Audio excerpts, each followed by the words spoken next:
आप देख रहे हैं स्कूल ऑफ फाइनेंशियल मार्केट और मैं आपका दोस्त मोहित। आज हम बात करेंगे इन्वेस्टमेंट के बारे में कि आप अपने पोर्टफोलियो को खुद से सेल्फ से कैसे मैनेज कर सकते हैं।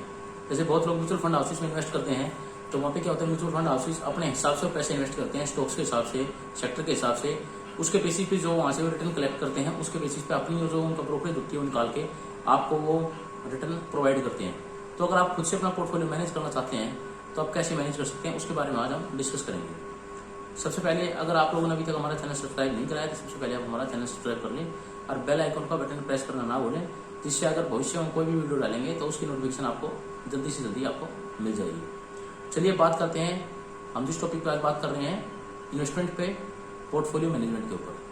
तो मेरा मानना ये है कि अगर आप मिड कैप स्मॉल कैप के हिसाब से डिवाइड करें तो 70% जो आपका इन्वेस्टमेंट है उसमें आपके पास ब्लू चिप्स होने चाहिए निफ्टी 50 के, जिसमें आपका रिलायंस इंडस्ट्रीज है, एचडीएफसी बैंक है, एचडीएफसी लिमिटेड है, एशियन पेंट्स है। इस टाइप के स्टॉक 70% आपकी इन्वेस्टमेंट के, मतलब 70,000 के आपके पास ये होने चाहिए। 20% जो आपके पास है 20,000 के हिसाब से आप क्या ले सकते हैं, आप मिड कैप स्टॉक्स ले सकते हैं अच्छी कंपनियों के। उसमें आपका डीएलएफ भी हो सकता है, आपका आईटी सेक्टर से माइंड ट्री भी हो सकता है। बैंकिंग में जो निफ्टी 50 से बाहर के स्टॉक्स हैं, आरबीएल बैंक हो गया, आप ये बैंक भी बाई कर सकते हैं। एफएमजी सेक्टर में आप डाबर हो गया, अमेरिको हो गया, टाटा कंज्यूमर प्रोडक्ट हो गया, ये भी मिड कैप के अच्छे स्टॉक्स हैं। गोदरेज इंडस्ट्रीज है, इंडस्ट्री सेक्टर से बात करें। अगर हम फार्मा की बात करें तो आपका ओरो फार्मा है, ये भी आपके निफ्टी से बाहर के स्टॉक है लेकिन मिड कैप के अंदर आते हैं। आप इनके अंदर भी बाइंग करके आप एक पोर्टफोलियो मैनेज कर सकते हैं। फाइनेंस सेक्टर से आप जैसे मुथूट फाइनेंस बाई कर सकते हैं, श्रीराम ट्रांसपोर्ट है, या ऑटो सेक्टर से आप ऑटो सेक्टर में आप टीवीएस मोटर है, टीवीएस मोटर बाई कर सकते हैं, एस्कॉर्ट्स बाई कर सकते हैं। आप इनको बाई करके अपना पोर्टफोलियो मैनेज कर सकते हैं।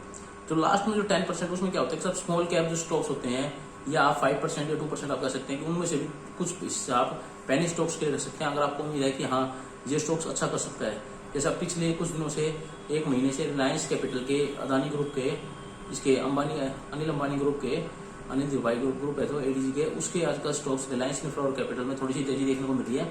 रिलायंस इंफ्रा का शेयर 13 रुपए से 90 रुपए के आसपास आ गया।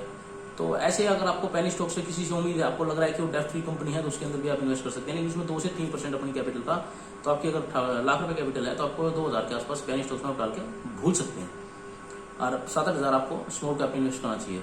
एक तो तरीका ये होगा कि 70% आपका ब्लू चिप्स, 20% आपका मिड कैप और 10% होगा आपका स्मॉल कैप। उसमें क्या होगा कि अगर मार्केट में कभी भी गिरावट आएगी ना, तो अगर 70% जो आपका ब्लू चिप्स में इन्वेस्टमेंट है वो आपको कभी ना कभी गेन कोई ना कोई देता रहेगा स्टॉक्स। उसमें जैसे ब्लू चिप्स है, रिलायंस हुआ, एचडीएफसी बैंक लिमिटेड है, एचडीएफसी लिमिटेड है, एशियन पेंट्स है, इन स्टॉक्स के अंदर, ब्लू चिप्स के अंदर ज्यादा आपको तेजी भी सस्टेनेबल मिलती है और गिरावट भी सस्टेनेबल होती है कि आप उसको एब्जॉर्ब कर सकते हो। तो मार्केट में क्या है कि आपको एक रीजनेबल रिटर्न देते रहेंगे ईयर वाइज। इसके अलावा जो 20% आपने मिड कैप लिया, अगर मिड कैप आपने स्टॉक्स अच्छा लिया है तो उसमें क्या होगा, मिड कैप स्टॉक्स आपको ज्यादा बेहतर रिटर्न देगा। तो वो 20% के हिसाब से ठीक है, क्यों मिड कैप स्टॉक्स मान लो ज्यादा गिर गया तो आपकी पूंजी का भी लॉस ज्यादा ना होगा। तो उसका पूंजी का लॉस बचाने के लिए, कैपिटल लॉस बचाने के लिए हम 70% इसमें क्या करेंगे, ब्लू चिप्स में इन्वेस्ट करेंगे, ताकि हमारा इन्वेस्टमेंट क्या है, हमारी घटे ना, माइनस में ना जाए, लेस ना हो कैपिटल हमारी। 10% हम स्मॉल कैप में इसलिए करेंगे ताकि अगर हमें एक्सेस रिटर्न चाहिए तो हमें 10% के स्टॉक्स वही काफी है। अच्छा, एक दूसरा तरीका क्या है, इसके अंदर हम सेक्टर वाइज इन्वेस्ट करें। सेक्टर वाइज कैसे, जैसे मेन जो सेक्टर है, आप ब्लू चिप स्टॉक्स ले लो, उसमें ब्लू चिप्स में आप रिलायंस हो गया, एशियन पेंट हो गया, ये 2-3 स्टॉक्स हैं, ये ब्लू चिप्स हैं। एचडीएफसी लिमिटेड है, एचडीएफसी बैंक है, ये ब्लू चिप्स में आते हैं सारे स्टॉक्स। आप ये कर सकते हैं, ब्लू चिप्स में आप मेनली रिलायंस या एशियन पेंट रख लो। सेकंड चीज, अगर हम बात करें बैंकिंग सेक्टर में, बैंकिंग सेक्टर के स्टॉक्स कौन से बढ़िया हैं आपको लेने हैं, सेक्टर वाइज आप डिवाइड करो कि मैंने बैंकिंग सेक्टर में भी स्टॉक रखना है, मैंने आईटी सेक्टर से भी स्टॉक रखना है, मैंने स्टील सेक्टर से भी स्टॉक रखना है, एफएमसीजी से भी रखना है, आपने सीमेंट सेक्टर से भी स्टॉक रखना है, आपने फार्मा सेक्टर से भी स्टॉक रखना है, आपने फाइनेंस सेक्टर से भी स्टॉक रखना है, आपने ऑटो सेक्टर से भी स्टॉक रखना है। जैसे लास्ट ईयर कोरोना का जब टाइम आया तो आप लोगों ने देखा होगा, सबसे पहले शेयरों में जब गिरावट आनी स्टार्ट हुई तो सबसे पहले जो तेजी दिखाई, सबसे पहले तेजी दिखाई फार्मा के स्टॉक्स ने। उसके बाद क्या था कि जब जैसे ही कोरोना का टाइम बढ़ा, लोगों ने बीमारी हुई, तो लोगों ने क्या करा, दवाइयों को अपने घर में स्टॉक रखना शुरू कर दिया कि भाई कोरोना आ गया है, हमें घर से बाहर नहीं निकलना है महीने 2 महीने के लिए। तो लोगों ने क्या करा, मेडिकल अपनी जो दवाइयां थी, जिनको जो डेली यूज में लोग कंज्यूम कर रहे थे, तो उन्होंने वो दवाइयां स्टॉक रखना शुरू कर दिया। तो डिमांड सप्लाई का खेल है, सप्लाई पीछे से कम थी, डिमांड ज्यादा हो रही थी, तो आपको देखा फार्मा के शेयर बूम करे। सेकंड नंबर जो नंबर आया उसमें आया एफएमसीजी का। एफएमसीजी क्या था कि लोग घरों में रुके, घरों में आपकी भी आदत है, मेरी भी आदत है, अगर हम घर में रुकते हैं तो हम थोड़ा सा ज्यादा खाते हैं, खाली बैठते हैं, तो एफएमसीजी ग्रुप में उसमें तेजी देखने को मिली। उसके बाद जो थोड़ा सा तेजी आई वो आई आईटी सेक्टर के अंदर। आईटी सेक्टर के अंदर तेजी आने का कारण क्या था कि बहुत लोग जो आईटी कंपनी के अंदर जॉब कर रहे थे वो सारे के सारे वहां पीसी से काम करते थे। लेकिन क्या हुआ कि एकदम सडनली लॉकडाउन के कारण वहां से उनके जो डेस्कटॉप थे, पीसी डेस्कटॉप थे या लैपटॉप थे, उनके एकदम से घर पे नहीं आ पाए, ट्रांसफर नहीं हो पाए, उसमें समय लगा। तो उसने क्या करा कि कंपनी ने क्या किया कि आप अपने लैपटॉप हायर कर लो और उसका रेंट जो होगा वो बियर कर लो, वो जो कुछ होगा हम सेटल कर देंगे। तो क्या हुआ, वे ऑफिस में रह गए, लोगों को अपना वर्क एट होम करने के लिए नई बार से लैपटॉप पीसी हायर करने पड़े। सेकेंड चीज क्या होगी, लोग बच्चों की ऑनलाइन क्लासेस स्टार्ट हो गई, जिसके कारण से लोगों ने या तो मोबाइल फोन परचेज करे बच्चे के लिए, हर बच्चे के लिए इंडिविजुअल, या फिर लैपटॉप परचेज करे ताकि वो ऑनलाइन क्लासेस बच्चे ले सकें। तो क्या हुआ कि जिस घर में पहले एक लैपटॉप या कंप्यूटर होता था उसमें 2 से 3 हो गए, तो क्या बढ़े, डिमांड बढ़ गई। इसके कारण आईटी सेक्टर आज भी बूम में चल रहा है। ऐसे में ये बताने का मेरा कारण ये है, मकसद ये है कि आपने देखा कि और सेक्टर अगर नीचे चल रहे थे तो आईटी सेक्टर, आपका फार्मा सेक्टर, एफएमसीजी सेक्टर ऊपर चल रहा था, बैंकिंग सेक्टर नीचे था। जब इन स्टॉकों के अंदर थोड़ी सी सस्टेनेबल चीज आई, थोड़ी सी रुके, तो इतने में बैंकिंग सेक्टर या स्टील सेक्टर तेजी पकड़ने लगे। पिछले कुछ दिनों से आपने देखा होगा स्टील सेक्टर के अंदर तेजी है। तो क्या होता है, अगर मेरे पास सारे सेक्टर के अंदर निवेश है, हो सकता है मेरे 2 सेक्टर नीचे जा रहे हो, लेकिन 2 सेक्टर मेरे ऊपर भी तो जाएंगे। तो क्या है, मेरा पोर्टफोलियो मैनेज रहेगा। किसी स्टॉक्स के अंदर अगर मुझे 2-4% की गिरावट देखने को मिल रही है, तो कोई स्टॉक मेरे पास ऐसा भी होगा कि जिसमें तेजी देखने को मिलेगी। अगर आपके पास इस टाइम स्टील सेक्टर ना हो और स्टील सेक्टर बढ़ने लग रहा है, तो आपको ये दुख होगा, वो हम फोमो कहते हैं कि भाई काश मैंने ये ले लिया होता तो शायद मेरा यहाँ मुनाफा हो गया होता। तो आप हर सेक्टर के अंदर अगर बढ़िया स्टॉक्स के अंदर निवेश करेंगे तो कभी भी तेजी होगी तो आपको उस तेजी का आप पार्ट बन सकते हैं, उसमें आप फायदा उठा सकते हैं। तो मेरा मानना क्या है कि आपका बैंकिंग स्टॉक्स होना चाहिए। बैंकिंग में कौन कौन से ले सकते हैं आप, HDFC बैंक है, ICICI बैंक है, एक्सिस बैंक है, कोटक बैंक है, स्टेट बैंक ऑफ इंडिया देश का सबसे बड़ा सरकारी बैंक है। अगर सरकारी बैंक में आप इन्वेस्ट करना चाहते हैं तो आप स्टेट बैंक ऑफ इंडिया भी ले सकते हैं। नहीं तो प्राइवेट बैंक आपको दोबारा बता रहा हूँ, HDFC bank, ICICI bank, axis bank, Kotak bank. अगर हम बात करें आईटी सेक्टर की, तो देश में जो निफ्टी 50 के अंदर भी बिलोंग करती है कंपनियां, इन्फोसिस है, एसएल टेक्नोलॉजी है, विप्रो है, टीसीएस है। अगर निफ्टी 50 के बाहर आप जाना चाहते हैं तो आपका माइंडट्री है, नौकरी.com है, आप इनके अंदर भी इन्वेस्ट कर सकते हैं। अगर हम स्टील सेक्टर की बात करें तो स्टील सेक्टर में पहले 4 कंपनियां होती थी निफ्टी 50 के अंदर, आजकल 3 है, हिंडाल्को, JSW और टाटा स्टील। पहले इसमें वेदांता भी होता था, वेदांता में भी आप इन्वेस्ट कर सकते हैं। मेडिका स्टॉक्स आ गया, वेदांता भी है, जिंदल स्टील पावर लिमिटेड भी है, GSPL, और एक आपका सेल इंडस्ट्रीज है, steel authority of India limited. आप ये स्टील सेक्टर से भी स्टॉक्स इन्वेस्ट कर सकते हैं।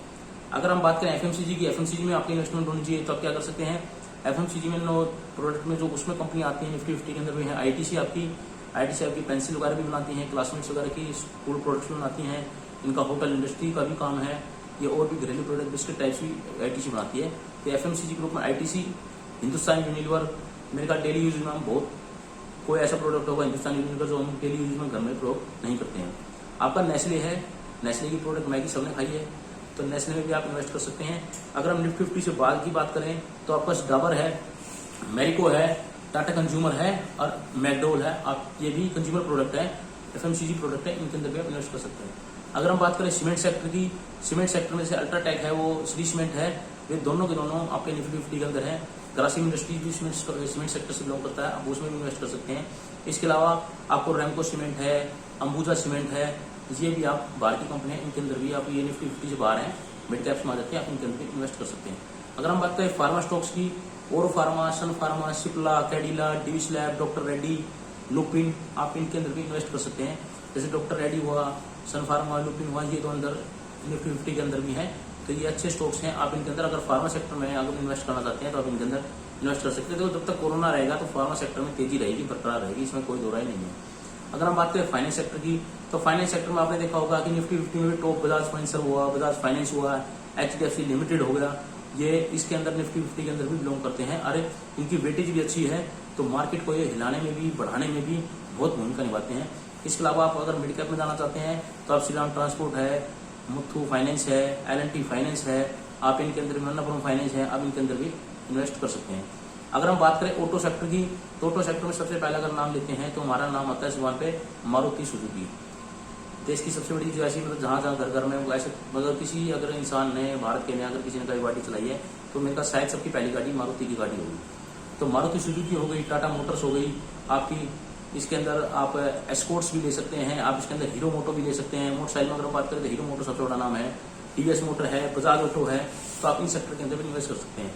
तो मेरा मानना क्या है कि आपके पास जैसे आपने 1 लाख रुपए अगर इस हिसाब से करना चाहते हो, 1 लाख रुपए, तो 10-10 हजार रुपए हर सेक्टर में आप लगाओ।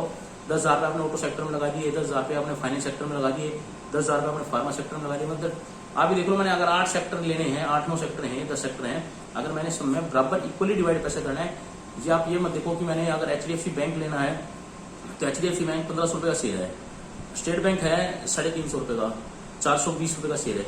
मैंने हर एक 10,000 रुपये इन्वेस्ट करने हैं बैंकिंग सेक्टर में, तो क्या करूँ मैं, एक प्राइवेट बैंक ले लिया मैंने HDFC, एक स्टेट बैंक ऑफ इंडिया ले लिया। तो HDFC में भी मैंने 5,000 रुपये इन्वेस्ट करने हैं, 5,000 रुपये स्टेट बैंक ऑफ इंडिया में, चाहे उसमें एक शेयर आए चाहे उसके अंदर आए 5 शेयर। मैंने अमाउंट को डाइवर्सिफाई करना है कि भाई इस अमाउंट के मैंने शेयर लेने, क्वांटिटी मेरी शेयर के रेट के ऊपर डिपेंड करेगी, क्वांटिटी क्या है। तो आप इस तरीके से अपना पोर्टफोलियो मैनेज कर सकते हैं। अगर ये बात आप लोगों की समझ में आ गई है तो हमें कमेंट्स बॉक्स में लिखकर जरूर बताएं, अपना प्यार जरूर दीजिए। अगर आप इसके बारे में कोई हमें और राय देना चाहते हैं तो आप राय जरूर दीजिए।